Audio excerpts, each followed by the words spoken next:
Vous êtes très nombreux en train de nous suivre. Que Dieu vous bénisse. Merci de nous rester fidèles.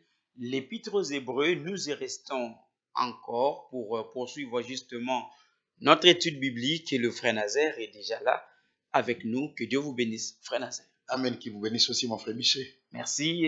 Nous poursuivons notre étude biblique. Aujourd'hui, nous allons aborder le chapitre 8 de l'Épître aux Hébreux.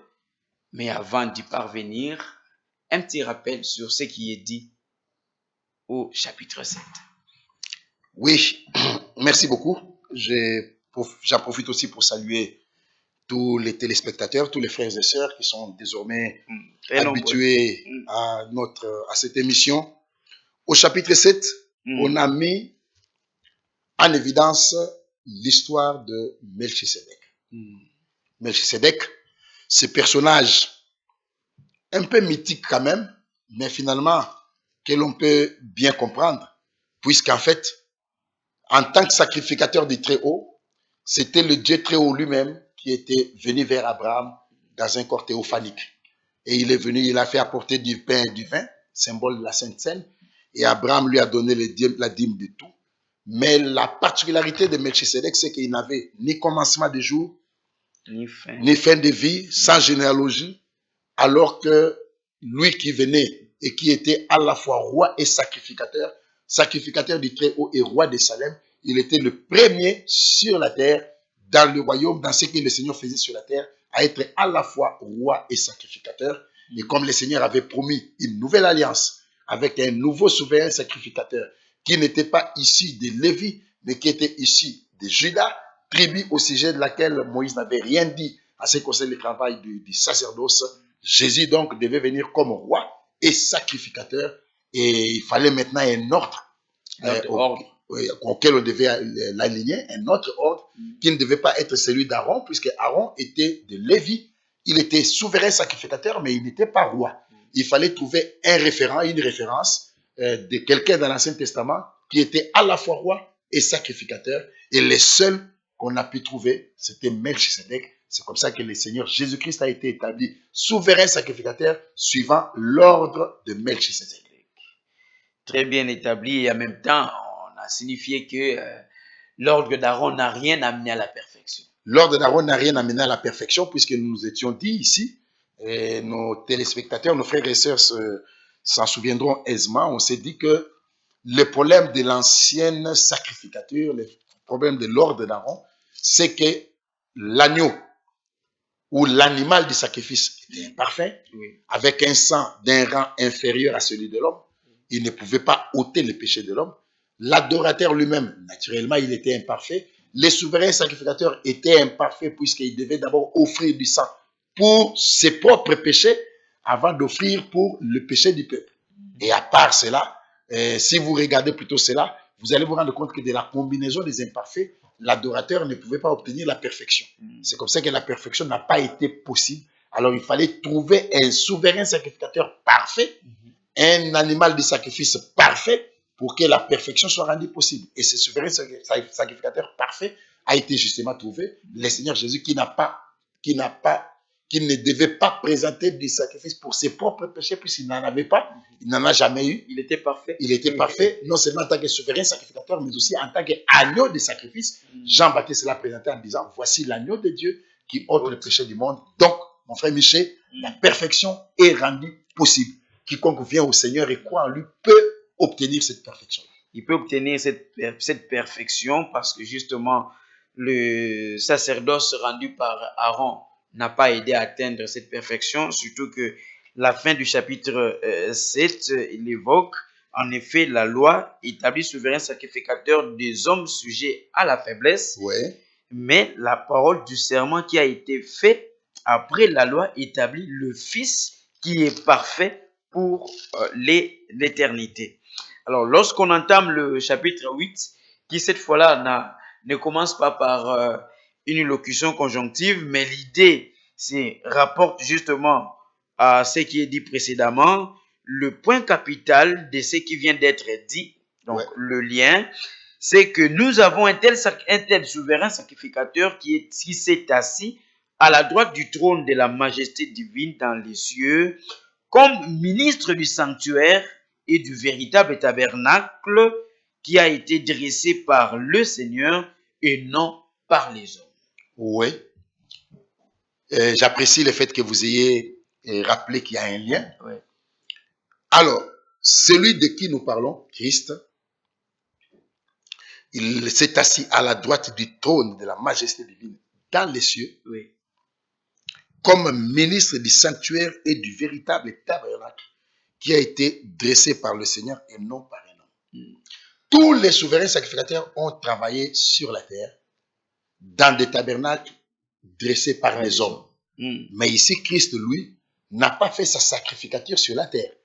Non, non, non. Il est assis à la droite du trône du Père. On le verra, je pense, même un peu plus loin. oui, oui. Et c'est là qu'il reste comme souverain sacrificateur. Donc là encore, il y a une différence entre ce qui est terrestre de ce qui est céleste, entre ce qui est humain de ce qui est divin. Le souverain sacrificateur de qui nous parlons ici n'est pas humain, il est divin. Et le tabernacle dont il est question n'est pas terrestre. Donc, comme les choses viennent d'être si clairement dites à partir au verset 1er et au verset 2. Oui, donc une différence justement entre le tabernacle terrestre, oui, avec le tabernacle dont Jésus-Christ est sacrificateur. Voilà. Voilà. Alors, le verset 3, tout souverain sacrificateur est établi pour présenter des offrandes et des sacrifices. Il est donc nécessaire que celui-ci ait aussi quelque chose à présenter. Voilà. Il devait avoir quelque chose à présenter. Il ne peut pas sacrifier, il ne peut pas venir main vide devant le trône. Oui. Il doit sacrifier quelque chose. Il doit avoir quelque chose à présenter.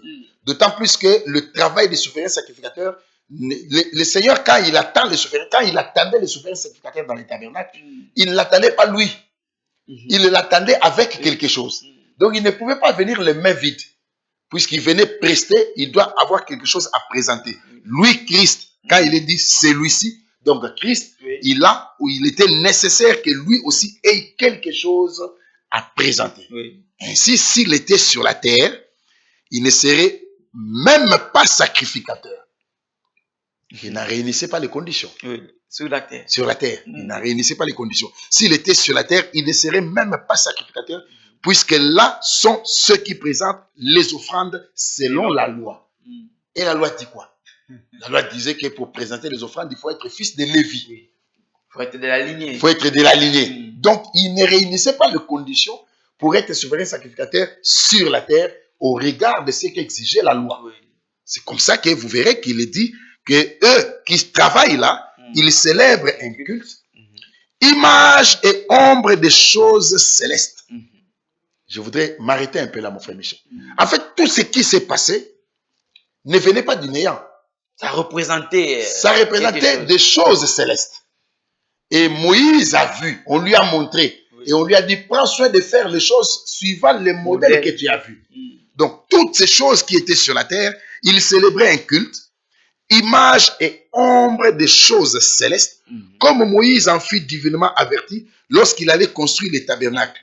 Et soin, lui fit-il dit, de tout faire d'après le modèle qui t'a été montré sur la montagne. Rien ne sortait du hasard.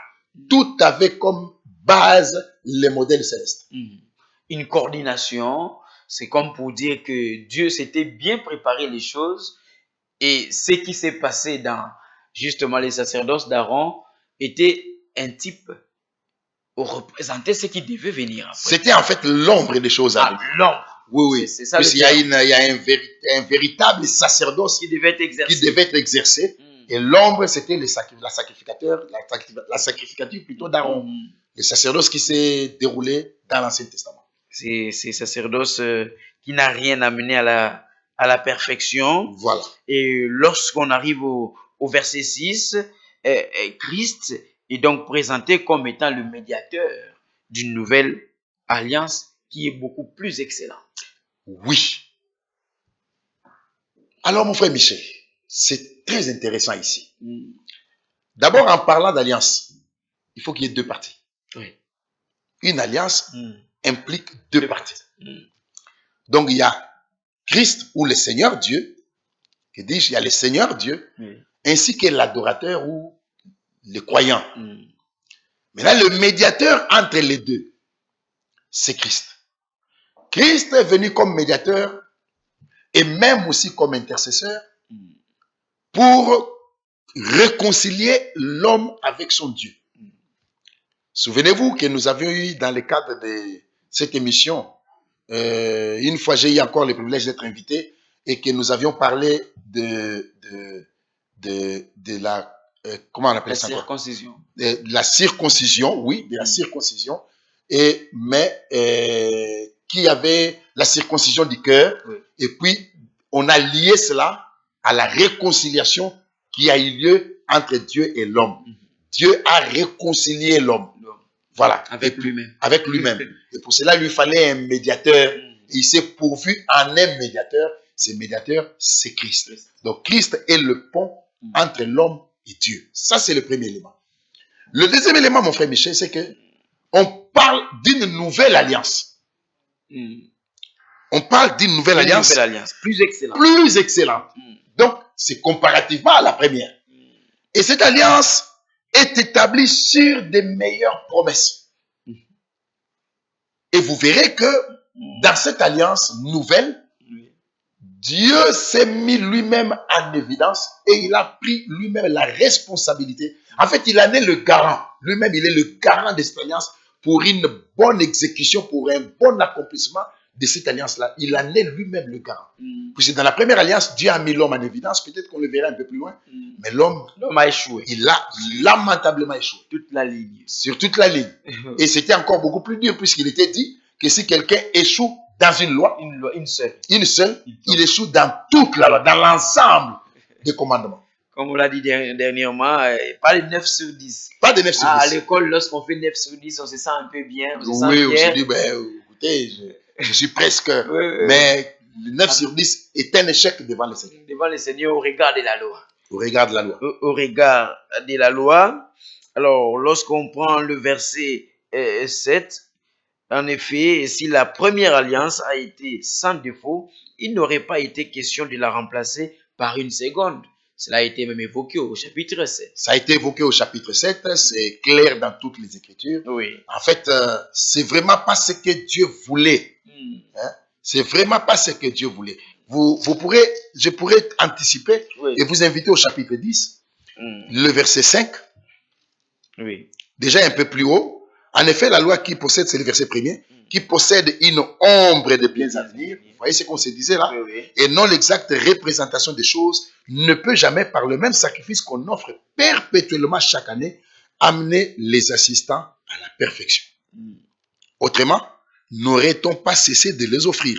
Puisque ceux qui rendent ce culte, étant une fois purifiés, n'auraient plus eu aucune conscience de leurs péchés. Mais ce qui n'est pas le cas. Mais le souvenir des péchés est renouvelé chaque année par ce sacrifice, car il est impossible que le sang des taureaux et des boucs ôte le péché. Et David, en son temps, n'a fait que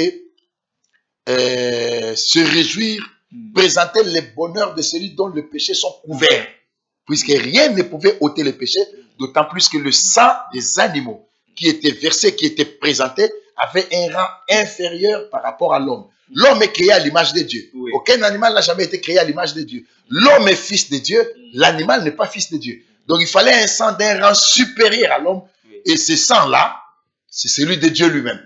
Or, Dieu est esprit. Un esprit n'a ni chair ni os. C'est comme ça qu'il est dit qu'il lui fallait un corps pour venir verser son sang. Ainsi, l'Écriture dit au verset 5, c'est pourquoi Christ, entrant dans le monde, dit, tu n'as voulu ni sacrifice ni offrande, mais tu m'as formé un corps. Voilà pourquoi, mon frère Michel, je disais que c'est vraiment pas ce que Dieu voulait au départ. Mais c'était une solution palliative, une solution transitoire pour nous amener à une alliance beaucoup plus meilleure, celle qui est basée sur un sang d'un rang beaucoup plus élevé, le sang de Dieu lui-même qui circulait dans les veines d'Emmanuel. Ça rencontre la promesse faite à Adam au début, la sémence de la femme viendra. Oui. Cette sémence qui est Jésus-Christ. Cette sémence qui est Jésus-Christ qui devait venir pour résoudre, écraser la tête du serpent, vaincre le diable à Golgotha, résoudre les problèmes du péché, opérer la réconciliation avec l'homme et ouvrir une nouvelle alliance basée sur des promesses meilleures. Une alliance basée sur des promesses meilleures, une alliance beaucoup plus excellente. lorsqu'on entame le verset 8, on voit ici l'apôtre rejoindre un peu Jérémie chapitre 31, car c'est avec l'expression d'un blâme que le Seigneur dit à Israël, voici les jours viennent, dit le Seigneur, où je ferai avec la maison d'Israël et la maison de Juda une alliance nouvelle. Non comme l'alliance que j'ai traitée avec leur père le jour où je les saisis par la main pour les faire sortir du pays d'Égypte, car ils n'ont pas persévéré dans mon alliance, et moi non plus, je ne me suis pas soucié d'eux, dit le Seigneur. Mais voici l'alliance que je ferai avec la maison d'Israël. Après ces jours-là, dit le Seigneur, je mettrai mes lois dans leur esprit, je les écrirai dans leur cœur. Oui. Vous avez vu ici que on parle de l'expression d'un blâme. Oui. En fait, le blâme est dû au fait que le résultat attendu n'est pas celui qui a été produit. À cause de l'incrédulité. À cause de l'incrédulité et tout. C'est comme ça que vous verrez qu'à la sortie de l'Égypte, Moïse a fait des miracles. Ou, je parlerai mieux. Dieu, par Moïse, a fait des miracles. Mais le peuple n'était pas sorti. L'exode n'a pas eu lieu. Moïse a vu Pharaon 16 fois. 16 fois pour négocier. Le peuple n'était pas sorti. Mais quand l'agneau pascal a été immolé et que le sang a coulé et le même sang a été appliqué sur les montants, les poteaux et les linteaux, alors l'exode a pu avoir lieu. C'est comme ça que le Seigneur, Dieu évoque cette alliance-là en disant que celle-là, celle que je voudrais conclure, ce n'est pas comme celle que j'ai conclue à l'époque quand je vous ai fait sortir du pays d'Égypte. Ici, c'est une nouvelle alliance. La mort du Seigneur Jésus-Christ à la croix a mis un terme à toute négociation avec le diable. Et cette victoire de Golgotha est une victoire unique. Ainsi, dans les Écritures, vous ne verrez plus jamais Jésus-Christ combattre les diables. Plus jamais. Le fait qu'il l'ait combattu une fois pour toutes et que le Seigneur ait triomphé sur lui, sur la croix, les restes des petites guerres, c'est Michael qui s'en occupe. Le Seigneur, lui, il attend que ses ennemis deviennent son marchepied. Donc, à aucun endroit dans les Écritures, vous verrez encore Jésus livrer un combat avec les diables. Aucun. Alors, une sorte d'oxymore ici. Déjà, la nouvelle alliance est annoncée dans l'ancienne alliance. La nouvelle alliance était déjà annoncée dans l'ancienne alliance. Ce qui devait se passer à Golgotha, même le fait que l'évangile arrive aux nations, c'était déjà annoncé.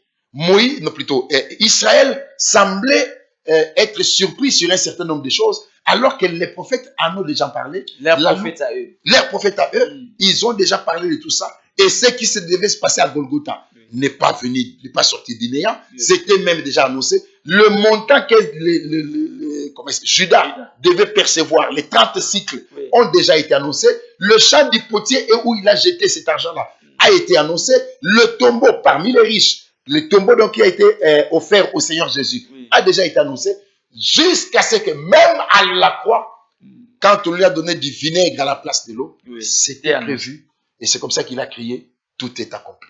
En fait, l'Ancien Testament préparait le Nouveau Testament. L'Ancienne Alliance préparait la Nouvelle Alliance. Et l'Ancienne Alliance était l'ombre des choses à venir. Et la réalité est en Christ. En Christ, Dieu étant omniscient, il savait déjà que tout ce qui s'est passé dans l'Ancien Testament devait justement découler et se réaliser dans le Nouveau Testament avec Christ. Il le savait et il l'a annoncé. Il l'a préparé aussi. Il l'a préparé aussi. C'est comme un film. Oui. Le réalisateur a déjà tout arrangé. Il a déjà tout arrangé. Et il savait, les acteurs étaient prévus. Et il savait comment il devait faire. C'est comme ça que vous verrez que au chapitre 10 où nous étions, il a dit que tu n'as voulu ni sacrifice ni offrande, mais tu m'as formé un corps. Voici, je viens. Dans les rouleaux du livre, il est question de moi. Donc, dans les rouleaux du livre, il n'était pas seulement question de lui, il était question aussi du peuple qui était concerné par cette alliance. Car, souvenez-vous-en, mon frère Michel, une alliance implique nécessairement deux parties. Il fallait lui, Dieu et nous, et le médiateur qui est Christ au milieu entre nous. Très bien. Alors, j'écrirai, je prends cette partie-là, je les écrirai dans leur cœur, donc j'écrirai mes lois dans leur cœur, et ils seront mon peuple. Comment expliquer ça? Avez-vous Qu'est-ce que cela remarqué, signifie exactement? avez-vous remarqué que Mm. on parle beaucoup plus ici à la première personne du singulier? Oui, je. Je, Mm. c'est Dieu qui s'engage. Comparativement à l'ancienne C'est une alliance. alliance. Mm. Dans l'ancienne alliance, allons dans Exode, chapitre 20.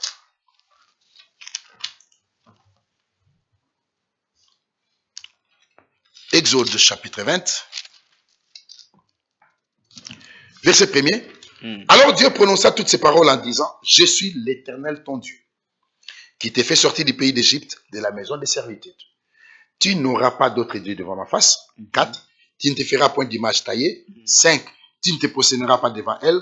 Et 7. Tu ne prendras point le nom de l'Éternel en vain. 9. Tu travailleras 6 jours, ainsi de suite. 13. Tu ne tueras point. 14. Tu ne commettras point d'adultère. 15. Tu ne déroberas point. 16. Tu ne porteras point de faux témoignages. 17. Tu ne convoiteras. Vous voyez ça? Oui. C'est tu. L'homme est mis en évidence. L'homme est mis en évidence. Mais, comme il est limité, quoi qu'il soit mis plutôt en évidence, l'homme a échoué, l'homme n'a pas réussi. Et quand Dieu a vu que l'homme n'a pas réussi, c'est comme ça qu'il promet dans Ézéchiel 36, je crois. Oui. Ézéchiel 36. Directement le verset 24. Je vous retirerai d'entre les nations, je vous rassemblerai de tout le pays, et je vous ramènerai dans votre pays. Je répandrai sur vous une eau pure, et vous serez purifiés. Je vous purifierai de toutes vos souillures et de toutes vos idoles. Je vous donnerai un cœur nouveau. Je mettrai en vous un esprit nouveau. J'ôterai de votre corps le cœur de pierre, et je vous donnerai un cœur de chair. Je mettrai mon esprit en vous. Je ferai en sorte que vous suiviez mes ordonnances et que vous observiez et pratiquiez mes lois. Vous voyez ça? Ça change. Ça change. La personne change. C'est je. Lui-même s'est mis en évidence pour accomplir ces choses. Oui. Ainsi, Ésaïe est allé jusqu'à dire au chapitre 26, je crois, Ésaïe est allé jusqu'à dire ceci.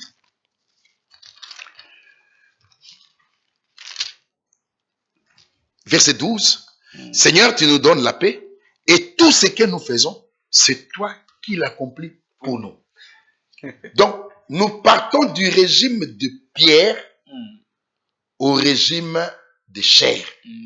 Cœur de pierre vers un cœur de chair. Or, un cœur de pierre ne peut pas être circoncis. On ne peut pas circoncire une pierre. Oui. On ne peut circoncire que la chair. Oui. Donc, il fallait d'abord qu'il y ait un remplacement de cœur pour que le Seigneur place dans cette nouvelle alliance, qu'il place en nous de cœur de chair, un cœur qui puisse être circoncis. Ainsi, vous allez vous rendre compte que ce que l'homme n'a pas pu faire dans l'ancienne alliance, Dieu vient le faire à travers l'homme dans la nouvelle alliance. C'est comme ça qu'il dit que j'écrirai mes lois dans leur cœur pour qu'ils les observent. En rentrant dans Hébreux 8, il dit, voici l'alliance que je ferai avec la maison d'Israël. Après ces jours-là, dit le Seigneur, je mettrai mes lois dans leur esprit, je les écrirai dans leur cœur, je serai leur Dieu et ils seront mon peuple. C'est-à-dire qu'un lien direct. Cette réconciliation. Cette réconciliation devrait être évidente. Pas seulement pour les nations, pas seulement pour les païens, mais aussi pour Israël lui-même quand le Seigneur le visitera. Donc ça doit être évident au point où Dieu se reconnaît en son peuple et son peuple se reconnaît en son Dieu. Je serai leur Dieu et ils seront mon peuple. C'est-à-dire que le lien qui était brisé sera rétabli et alors le Seigneur se retrouvera encore ses droits au milieu de son peuple. La faillibilité de l'homme étant mise en évidence, devait amener l'homme à reconnaître qu'il avait besoin de son Dieu. Il avait besoin de l'infaillible. Qui est son Dieu, justement. Il avait besoin de son Dieu qui est infaillible. Et le salut ne peut être que une action totalement divine. La rédemption ne pouvait être qu'une action totalement divine. Il fallait que le Seigneur lui-même vienne chercher l'homme et il est venu chercher l'homme. L'œuvre unique accomplie sur le bois du calvaire a entraîné une réconciliation entre Dieu et son peuple, entre Dieu et ses enfants, entre Dieu et ses fils et ses filles. Aujourd'hui, une alliance nouvelle est en cours d'exécution. Quiconque ne s'est pas encore intégré dans cette alliance reçoit l'invitation quand le Seigneur lui dit, viens, mon fils, viens, donne-moi ton cœur. Laisse-moi le travailler, laisse-moi le changer, afin que tu puisses t'intégrer dans cette nouvelle alliance et que tu marches désormais avec moi. Ça veut dire qu'il n'y a pas d'effort, il n'y a pas la main de l'homme. La main de l'homme, mon frère Michel, excusez-moi de vous interrompre, la main de l'homme dans cette affaire n'a même pas une petite place. Non, mais on voit des gens gênés, des gens se battre comme s'ils avaient quelque chose à faire, une action à mener. Savez-vous que le salut lui-même ne vient pas du jeûne? C'est pas puisqu'on a gêné qu'on est sauvé. Nous bénéficions des choses déjà faites. Le salut a déjà été accompli. Le pardon du péché nous a déjà été octroyé. La rédemption est déjà faite. C'est à nous de venir, de croire et de nous laisser intégrer dans ce que Dieu a déjà fait. Même la guérison, elle est déjà disponible. Question d'entrer en possession. Il est question d'entrer en possession de cette guérison de laquelle le Seigneur parle par la bouche de Pierre déjà, je crois, quand il dit, par les meurtrissures de Jésus-Christ, nous avons été guéris. Regardez qu'il en parle au passé composé, je crois. Au passé composé. Nous avons déjà été guéris. Donc c'est déjà disponible. Il est question aux croyants de venir, de croire et d'entrer en possession de ce que le Seigneur a déjà fait. C'est fait. Quand c'est fait, c'est fait. Imaginez-vous que dans Jean 17, avant même Gethsemane et avant Golgotha, Jésus dit, j'ai achevé. J'ai achevé. J'ai achevé l'œuvre que tu m'as demandé de faire. Avant Gethsemane, avant Golgotha. Le reste n'était qu'une suite logique. Quand c'est fait, c'est fait. Que le croyant vienne, qu'il accepte, qu'il le prenne, qu'il se laisse intégrer dans cette alliance et il en bénéficiera le fruit puisque c'est une alliance basée sur des promesses le meilleur. Et puisque vous parlez des jeunes, je venais de voir une vidéo, une image sur les réseaux. Quelqu'un qui est allé jeûner pendant 40 jours, il est décédé. Bon, frère Michel, vous savez, nous jeûnons. Oui. Nous jeûnons.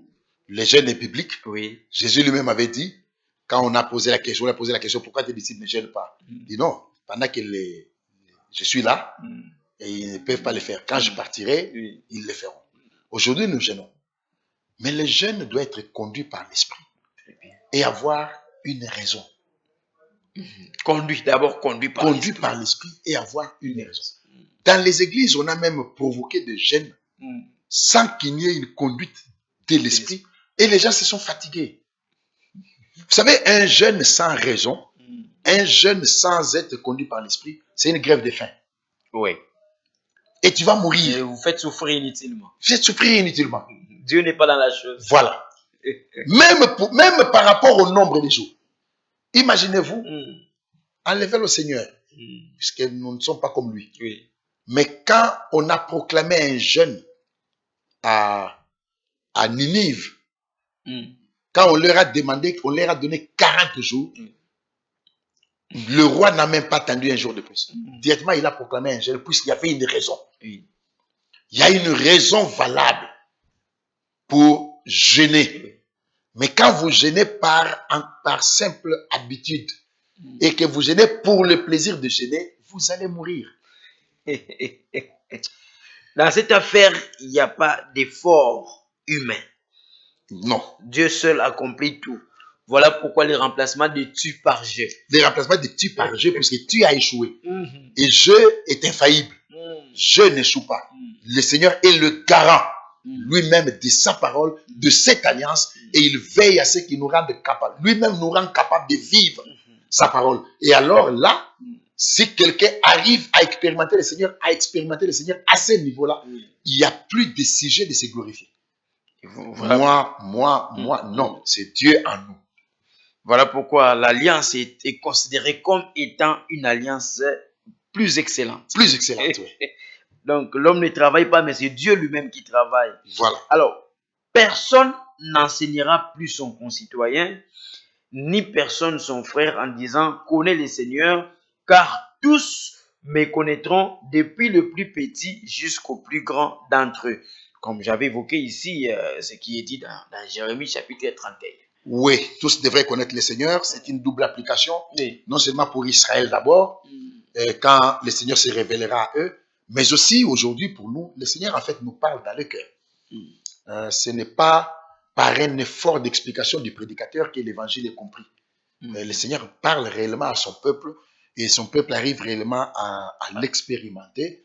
Et aujourd'hui, ceux qui sont des dieux connus d'avance, le Seigneur finit par les appeler pour qu'ils croisent le chemin de leur vie, croisent celui de la vérité et que ces hommes commencent ou entament leur marche avec le Seigneur. Oui. Et ça, c'est très, très important. C'est un aspect important, mais une question, pourquoi l'apôtre attache cet aspect des choses au pardon des iniquités, disons des péchés, parce que c'est ce qui est dit au verset 12, parce que je pardonnerai leurs iniquités et que je ne me souviendrai plus de leurs péchés.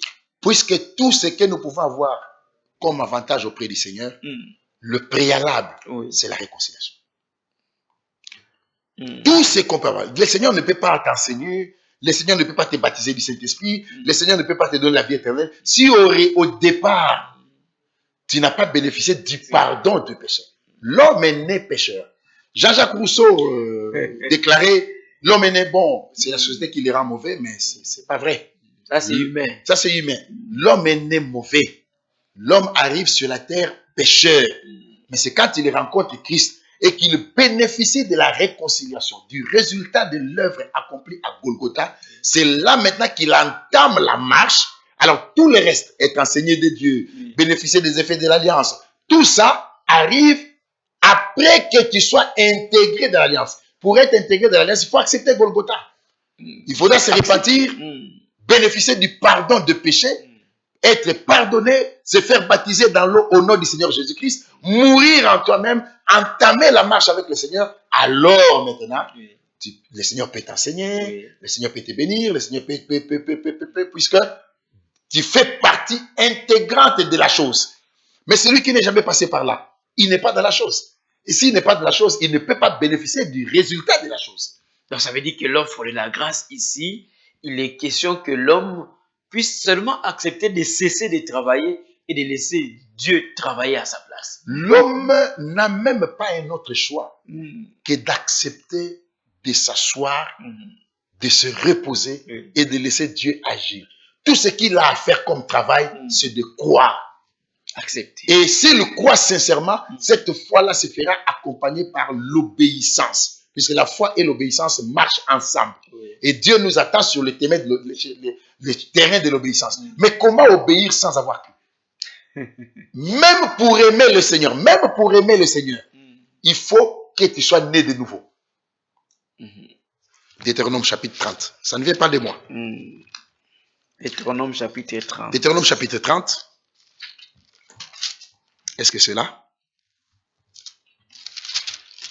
Oui, verset 6. Le Seigneur ton Dieu circoncira ton cœur et le cœur de ta postérité afin que tu sois rendu capable d'aimer le Seigneur ton Dieu de tout ton cœur et de toute ton âme afin que tu vives.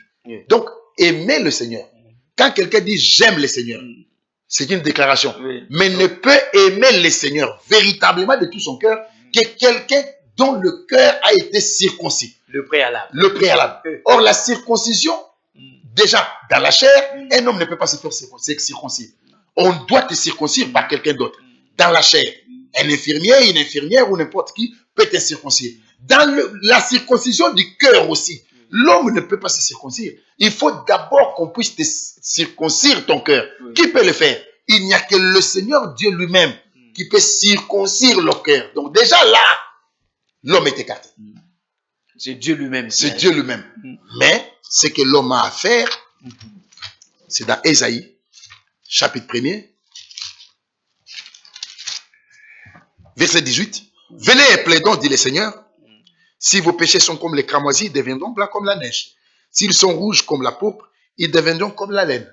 L'invitation est lancée et l'homme doit venir. C'est ce que l'homme doit faire. Il doit venir. Si vous avez de la bonne volonté et si vous êtes docile. La meilleure version dit, si vous êtes consentant. Si vous êtes consentant, vous acceptez l'œuvre. L'offre de la grâce. De la grâce. L'homme doit être consentant, il doit accepter et laisser Dieu agir. C'est alors que l'homme peut voir le bonheur d'être pardonné, d'être réconcilié. Puisque l'Écriture dit, vous mangerez les meilleures productions du pays.